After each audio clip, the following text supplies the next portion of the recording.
Oke, jadi sebelum dimulai untuk video ini saya edit dahulu. Di dalam PPT yang saya pindahkan ke tab saya ada beberapa kesalahan untuk penulisan rumusnya karena equation-nya berubah ya. Jadi untuk NA itu sama dengan NT dikalikan dengan 1 plus I pangkat N, kemudian LN sama dengan NT dikalikan dengan 1 plus I pangkat N min 1, dan NA itu sama dengan NT dikalikan dengan 1 plus I ya, itu I per M pangkat M dikalikan dengan N. Ya, jadi untuk setelahnya video ini mungkin ada beberapa penulisan yang kurang jelas terkait rumus. Yang betul adalah rumus pada disclaimer yang pertama ini. Terima kasih. Baik, assalamualaikum warahmatullahi wabarakatuh. Hari ini saya akan menjelaskan terkait matematika ekonomi ya. Untuk pengertian dari bab selanjutnya yaitu pengertian dari bunga. Jadi bab kita hari ini adalah terkait dengan bunga majmuk ya. Nah, tapi jauh sebelum itu kita harus tahu dulu pengertian dari bunga. Kalau teman-teman pernah mengetahui atau pernah belajar terkait di sekolah dasar mungkin dulu, atau mungkin di SMP, di SMA, bahkan di tempat kerja, bunga itu akan selalu ada ketika kita itu menabung gitu ya. Yang contoh yang paling sederhananya, ketika kita menabung kita akan mendapat bunga. Bunga itu juga bisa berupa penambahan dan juga bisa berupa potongan. Jadi tidak selalu bunga itu menjadi sebuah potongan aja, tetapi ketika kita melakukan sebuah deposito, katakanlah kayak gitu, jadi bunga bank yang kita dapat itu adalah bunga dari hasil pinjaman kita. Oke, nah kita dari awal dulu. Nomor 1 yaitu ada pengertian dari bunga. Bunga adalah jasa dari simpanan atau pinjaman yang dibayarkan pada akhir suatu jangka waktu yang ditentukan atas persetujuan bersama. Jadi akan dibayarkan pada suatu jangka waktu yang ditentukan. Jadi di situ ada sebuah jangka gitu ya. Jangka waktu gitu ya. Jadi ibaratnya di sini jangka waktu di sini bisa berupa tahun atau bisa berupa bulan. Nah, contoh, seorang pedagang meminjam uang di bank sebesar 1 juta. Nah, ini misalkan dia meminjam sebesar 1 juta. Dengan perjanjian bahwa uang tersebut harus dikembalikan dalam jangka waktu 1 tahun dengan uang pengembaliannya sebesar 1.200.000. Nah, teman-teman di sini pasti udah paham ya. Ketika kita melakukan pinjaman kita di sini ada 1 juta dan kita harus pengembaliannya itu 1 juta 1,2 juta, berarti di sini kita akan mendapatkan sebuah bunga sebesar 200.000. Nah, dari sini 200.000 di sini kita sebut sebagai bunga atau uang kelebihan, yaitu kita sebut sebagai jasanya gitu. Jika besarnya bunga dibandingkan dengan jumlah modal simpanan atau pinjaman dinyatakan dalam persen, maka nilainya disebut sebagai suku bunga. Nah, jadi 200.000 di sini dia merupakan bunganya. Tetapi kalau kita menuliskan dalam bentuk persentase, ini disebut sebagai suku bunganya ya. Jadi suku bunga itu bisa per tahun, per bulan, dan jangka waktu tertentu gitu. Nah, selanjutnya kita masuk ke persentase. Persentase adalah suatu perbandingan rasio untuk menyatakan pecahan dari 100 yang ditunjukkan dalam simbol persen. Nah, di sini kita udah membahas terkait dengan persentase. Nah, persentase itu kita sebut sebagai perbandingan rasio yang simbolnya itu ya persen gitu aja. Simbolnya persen ya, semua teman-teman udah pada paham ya ini. Nah, persentase itu adalah jumlah bagian dibagi jumlah keseluruhan dikali dengan persen. Artinya rasio itu bisa berupa bagian dari hasil dari keseluruhan. Contoh, misalkan kalau di sini saya punya sebuah pizza gitu ya. Pizzanya terpotong menjadi 4 bagian. 1, 2, 3, dan 4.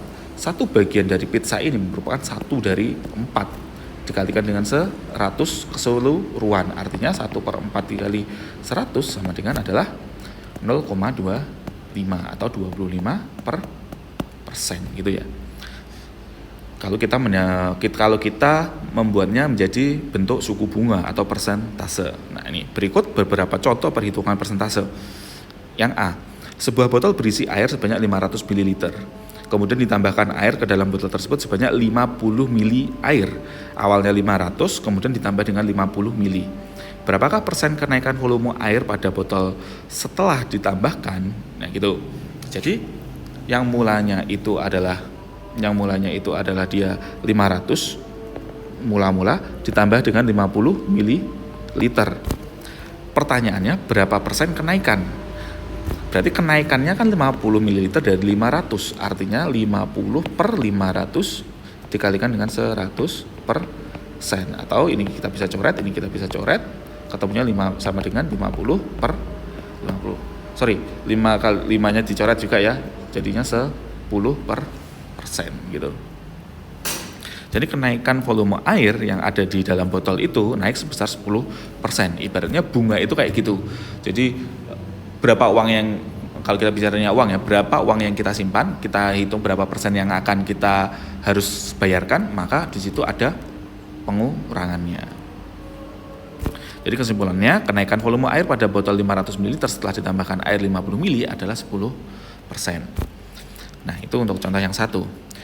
Contoh yang kedua, seorang individu menabung di bank dengan jumlahnya 50 juta. Setiap tahunnya, bank memberikan bunga sebesar 5% dari nilai tabungan tersebut. Berapa nilai bunga yang diberikan oleh bank? Nah, teman-teman harus ingat di sini, nilai bunga bank yaitu total tabungan atau 50 juta tadi dikalikan dengan persen bunganya. Nah, persen bunganya adalah 5%. Artinya 5% dari 100 atau 5 per 100. Gitu ya. Jadi nilai bunganya adalah 50 juta dikalikan dengan 5 per 100 atau sama dengan 50 juta dikalikan 0,05. Atau kita tahu bunga bank tunggal, jadi per tahunnya dengan menabung sebesar 50 juta, dia mendapatkan 2,5 juta. Gitu ya, untuk untuk tabungan sebesar 50 juta dengan bunga 5% per tahunnya. Nah, itu tadi adalah bunga tunggal. Termasuk bunga tunggal. Nah, bunga tunggal sendiri artinya di sini adalah suku bunga yang nilainya itu tetap. Jadi antara nilai yang didapatkan dari tahun per tahunnya itu akan selalu tetap. Ibaratnya kalau tadi dapatnya 2.500.000, tahun berikutnya juga akan tetap dapat 2.500.000.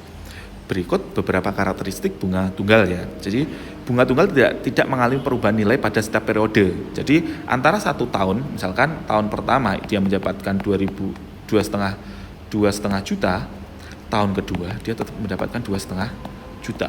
Bukan penambahan dari hasil uang yang didapatkan. Katakanlah kalau tadi 50 juta itu ditambah 2,5 berarti kan 52,5 juta. Bukan 5% dari 52,5 juta, tetapi selalu tetap 2,5 juta, 2,5 juta gitu ya. Selalu tetap seperti ini. Yang di sini. Oke. Saya lanjutkan. Bunga tunggal tidak mempengaruhi besaran nilai pokok. Jadi nilai pokoknya itu akan selalu tetap. Jadi kalau tadi dibicarakan tabungannya itu 50 juta, ini adalah simpanan pokoknya. Jadi 2,5 juta itu akan ditransferkan atau akan diberikan ke customernya, atau kalau kita bilangnya ini di bank, ke nasabahnya gitu ya. Tetapi tidak mempengaruhi dengan simpanan pokoknya atau besaran pokok. Sedangkan dengan perhitungan majmuk, nilai pokok akan bertambah karena adanya penambahan suku bunga tersebut. Oke. Bunga majmuk.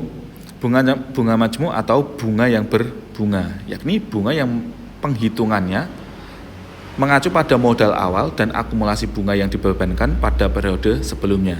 Dengan begitu, bunga tersebut tidak memiliki nilai yang tetap pada tiap periodenya. Perhitungan bunga majmuk di sini adalah penambahan dari suku bunganya. Jadi besaran bunga pada jangka waktu tertentu dapat dihitung menggunakan rumus berikut. Nah, rumusnya adalah nilai akhir NA-nya di sini ya, yang ini. NA-nya sama dengan NP dikalikan dengan 1 plus I dikalikan dengan N-nya, di mana di sini berdasarkan rumus tersebut maka dapat dibaca bahwa modal awal yang dimiliki yaitu NT. NT itu adalah modal awal atau simpanan. Ini adalah pokoknya. Sebesar sekian persen I, ini adalah persennya bunga tiap bulannya. Setelah N bulan, maka di sini N di sini adalah bulannya. Maka nilai akhirnya adalah N yang akan didapatkan. Gitu ya.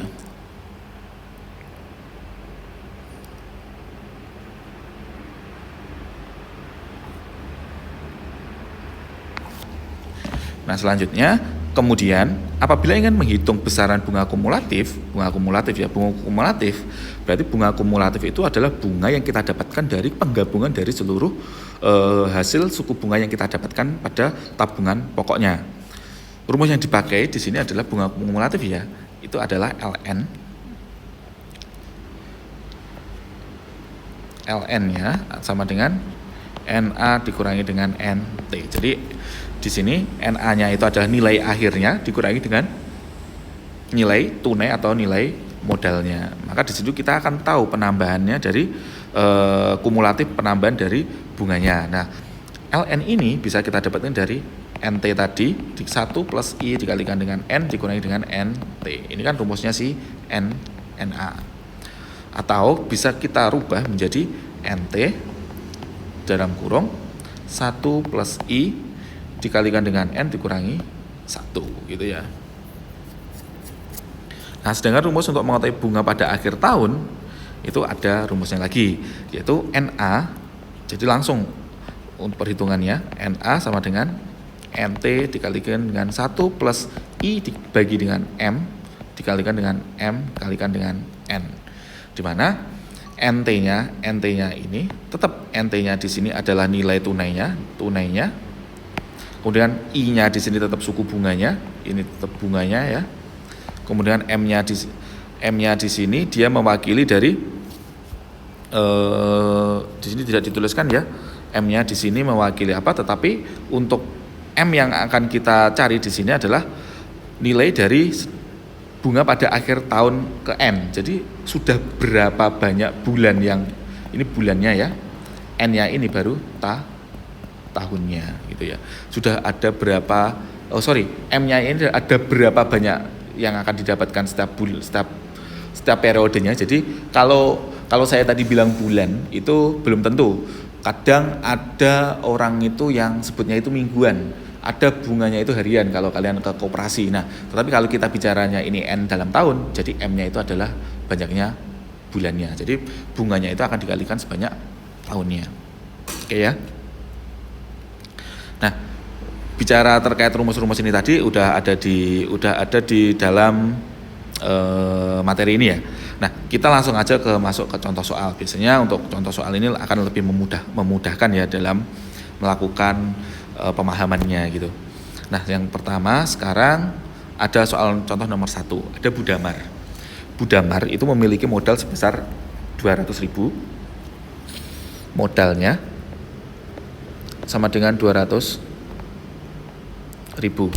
Kemudian bunga Budamar di sini memiliki bunga majemuk. Jadi bunganya itu bukan bunga tunggal tapi majemuk. Kalau bunga tunggal kan teman-teman udah bisa ya, tinggal dikalikan dengan bunganya. Kalau tadi 5% dari 100 juta ya tinggal 5 jutanya. 5% dari 1 ya 5 jutanya aja gitu ya. Tapi tetap kayak gitu. Tapi kalau bunga majemuk akan selalu berubah-ubah. Nah, bunga majemuknya ini 4,5%. Setiap triwulan, ingat ya, setiap triwulan. Berarti per 3 bulan selama 3,5 3,5 tahun. 3,5 tahun ini berarti kalau kita bicaranya bulan dalam satu tahun itu ada 12 dikalikan 3 itu 36. Setengah tahun berarti kan 6 bulan. Berarti plus 6 bulan atau sama dengan 42 bulan. Jadi Budamar akan menabung selama 42 bulan gitu ya. Maka berapa nilai akhir dari modal yang dimiliki Budamar? Nah, terlebih dahulu ubah satuan triwulan menjadi tahun. Nah, ini ada beberapa versi pengerjaan ya. Kalau di sini ternyata yang triwulannya di sini dirubah menjadi tahun dengan cara satu triwulan itu kan 3 bulan tadi, 3 bulan. Kalau 3 bulan berarti dalam 1 tahun itu ada 4 triwulan. Nah, setelah itu untuk mendapatkan nilai N maka kalikan 4 triwulan dengan 4,5 tahun, maka didapatkan 14. 4 kali 3,5 sama dengan 14 atau sama dengan N-nya sama dengan 14 triwulan. Gitu ya, ada 14 triwulan. Ibaratnya 42 ini kita bagi 3 aja. Kalau kita bejanya triwulan berarti kita ketemunya di sini ada 12 triwulan juga sama ya. 14 triwulan. 14 kali 3 42 betul ya. 14 triwulan. Nah, konsep untuk pengerjaannya itu boleh bebas, kalian boleh pakai cara saya, boleh pakai cara yang ada di PDF. Jadi di PPT teman-teman boleh membuat satuannya itu seenak teman-teman gitu ya. Tapi cara hitungnya tetap sama. Nah, kemudian baru kita masuk ke rumusnya. Rumusnya di sini ada NA. NA-nya sama dengan NT dikalikan dengan 1 plus I dikalikan dengan N. Nah, kita akan mencari NA, nilai akhir setelah Bu Damar menabung 200.000 selama 3,5 tahun dengan suku bunganya 4,5% per triwulan. Nah, dari situ kita tahu bahwa NT-nya berarti nilai pokok yang dimiliki Bu Damar sebesar 200.000. Sementara rumusnya 1 plus I. 1 plus I-nya 4,5%. Berarti kan sama dengan 4,5/100 atau sama dengan nolnya maju 2 kali.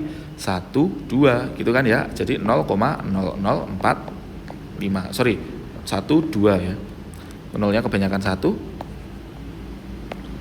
0,045. Berarti di sini ada 0,045 gitu. Ya, ini saya hapus. Dikalikan dengan N-nya. N-nya di sini adalah banyaknya triwulannya, jadi 14 atau banyaknya periodenya. Sama dengan 200.000 dikalikan dengan 1,045 kali 14. Nah, ini tinggal dihitung aja pakai kalkulator ya, bebas. 200.000 dikali 1,045 dikalikan dengan 14, ketemunya 370.388,98 rupiah. Nah, jadi Bu Damar dalam 3,5 tahun atau 42 bulan atau sama dengan 14 triwulan itu mendapatkan nilai akhir sebesar 370.000 sekian. Nah, bunganya berapa? Berarti untuk menghitung bunganya berarti kan tinggal dikurangi aja 370 388,98 dikurangi 200.000.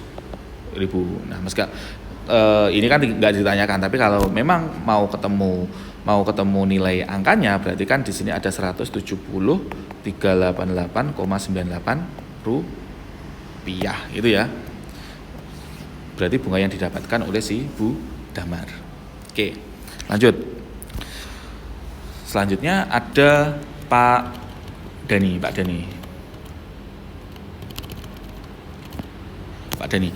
Dani mendapat pinjaman sebesar 2 juta. Jadi di sini pinjam ya.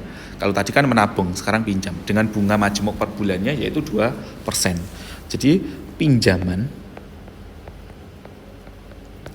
sama dengan 2 juta. Bunga per bulannya, ingat ya, per bulan sama dengan 2%. Berapakah nilai akhir yang dimiliki setelah 5 bulan? Nilai akhir yang dimiliki setelah 5 bulan. Jadi per bulannya 2%. Maka kalau kita bicara bunga majemuk berarti nilai dari si Pak Dani itu akan selalu berubah-ubah nilai pokoknya. Nah, karena nilai pokoknya per bulannya itu berubah-ubah, artinya gini, kalau bulan pertama pinjamannya itu udah 2 juta dengan bunga 2% per bulan, maka dalam periode selanjutnya pinjamannya Pak Dani itu enggak lagi 2 juta tetapi tinggal dikurangi aja karena simpanannya kan udah kepotong selama 1 bulannya. Nah, dengan nilai yang ada pinjamannya yaitu 2 juta, kemudian bunga per bulannya itu 2%, maka kita bisa menentukan bahwa si rumusnya yaitu NA-nya nilai akhirnya itu sama dengan NT dikalikan dengan 1 plus I dikalikan dengan N. Sama kayak tadi karena kita mencari NA-nya. Nah, NT-nya kita tahu bahwa pinjaman pokoknya itu adalah 2 juta. di mana bunganya per bulan yaitu 2%, 2% atau sama dengan 0,02. 1 plus 0,02 dikalikan dengan periodenya pinjaman kan 5 bulan, atau sama dengan 2 juta dikalikan dengan 1,02 dikalikan dengan 5, atau sama dengan 2.208.161 rupiah. Nah, dari sini kita tahu bahwa ketika kita meminjam uang di bank sebesar 2 juta, maka dalam 5 bulan kita harus mengembalikan sebesar 161 rupiah. Nah, sekian presentasi dari saya. Mungkin ada kurang lebihnya, saya mohon maaf. Nanti coba disambung lagi di pertemuan berikutnya ya, karena ini bulan puasa. Nanti akan saya buatkan video-video terkait dengan materi kita yang harus saya sampaikan. Terima kasih. Wassalamualaikum warahmatullahi wabarakatuh.